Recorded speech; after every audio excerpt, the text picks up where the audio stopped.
So bored. Got all these video games to play and no one to play them with. What's your favourite video game? I'm all about the retro games. You can't beat Atari's 70s classic, Pong. Beep, beep, beep, beep, beep, beep, beep, beep, beep, beep, beep, beep, beep, beep. Well, I don't have Pong, but I do have an Atari 2600.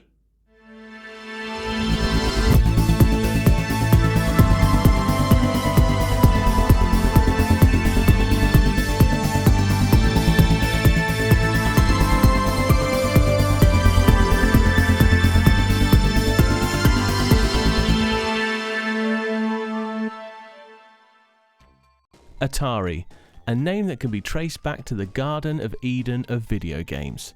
Along with Magnavox and Intellivision, Atari helped to create and dominate what is now the biggest entertainment industry in the world, and in 1983 almost destroyed it forever. The VCS, 2600, Heavy Sixer, the Woody, whatever you want to call it, everyone knew what you meant when you said, "Wanna play some Atari?" Even the style of the controller has gone down in history as the accepted emoji to symbolise video games. Cartridge gaming had landed and was here to stay for the foreseeable future. But because I'm a tight git, I didn't want to fork out on a Heavy Sixer, so I bought the more cost-effective 2600 Junior. A revision on the original, it's smaller and sleeker and more contemporary for the second half of the 1980s.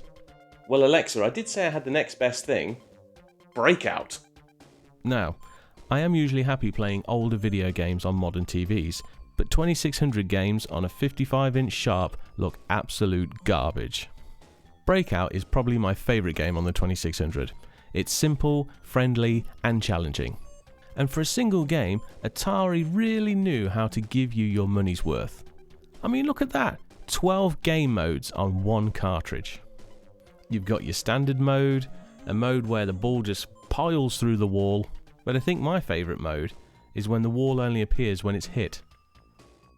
Beep, beep, beep, beep, beep, beep. Stop it, you're distracting me! Beep, beep, beep, beep, beep, beep. Shut up, will you? You're putting me off! Beep, beep, beep, beep, beep, beep, beep. God, you son of a Bezos! Yeah, it's your turn.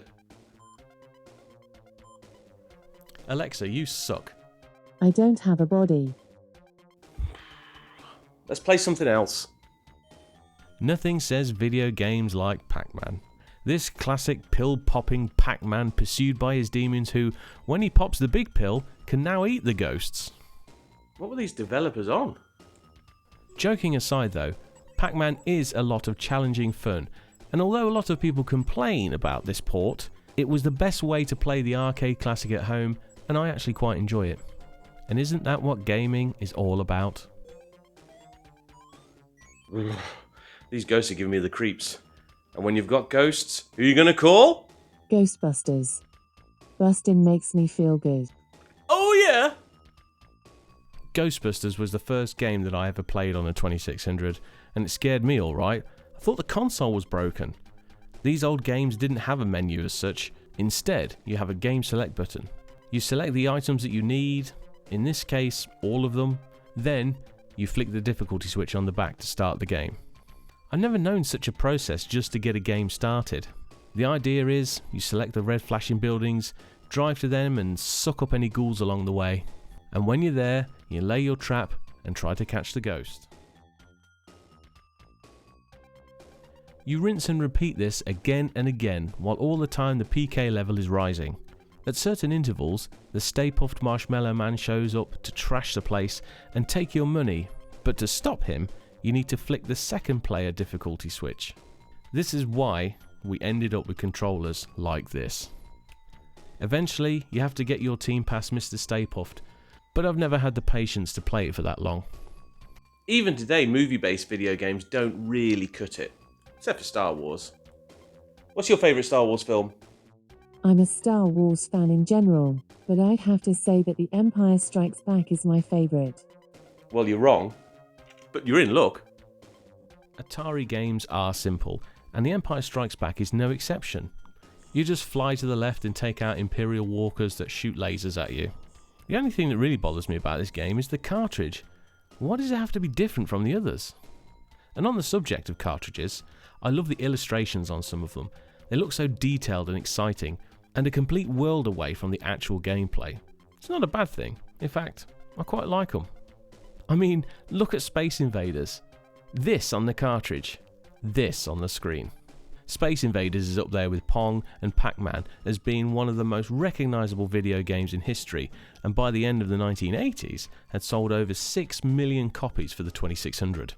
Who could have dreamed that something as simple as shooting descending aliens could be so addictive? Oh yeah, that was a pretty addictive video game. Video game? Aliens taking over the world. Mind you, could happen someday. Unless Alexa and Skynet get to it first. I don't want to take over the world. I just want to help you. Aww. Well, that's all the Atari 2600 games that I have. Not many, but the essentials. Well, that's a wrap. Thanks, Alexa. Good luck taking over the world, you bucket of bolts.